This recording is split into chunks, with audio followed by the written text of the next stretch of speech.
મિત્રો આપણે બનાવું તો એક્વેરિયમ, તો એના માટે આપણે કાચ લઈ લીધો, સિલિકોન ગન લઈ લીધી અને બે ગયા ચોંટાડવા. કાચ બોટાદ લાવ્યો, કમ્પ્લીટ કટિંગ કરાવીને અને ઘરે લાવી હું અને સાદિક બે ચોંટાડવા બે ગયા છીએ. અને સિલિકોન ગન લાવ્યો, પ્રોસેસ કરી દીધી ચાલુ આપણે.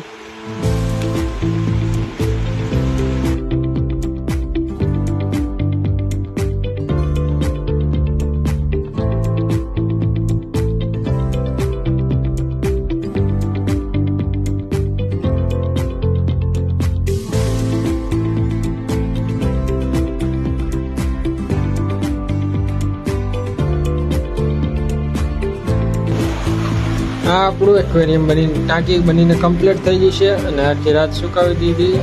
પછી અત્યારે ચેક કરવી છે કે બધું રેડી છે અને આપણે 2-3 દિવસ સુકાવી દીધું અને પછી પાણી ભરીને ચેક કરી કે કાંઈ લીકેજ થયું નથી ને.